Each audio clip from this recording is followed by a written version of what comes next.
আসসালামু আলাইকুম প্রিয় দর্শক, কেমন আছেন সবাই? আশা করি সবাই ভালো আছেন।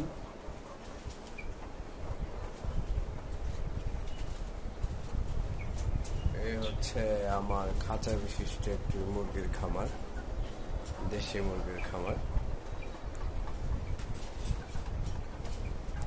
এই বাচ্চাটা ঈদের পরের দিন আমার হারিয়ে গিয়েছিল বলতে আপনার এই ছাদে তো পালি, আপনার ছাদের উপর থেকে লাফিয়ে নিচে চলে গেছিল।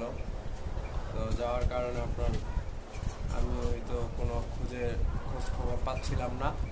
মনে করছি হয়তো বা কোনো কিছু পাখি টাখি বা চিলে টিলে নিয়ে গেছে। তো তারপরও মন মানতে ছিল না, ঘরে শুধু খুঁজতাম। তো আল্লাহর রহমতে কালকে এটা পেয়ে গেছি।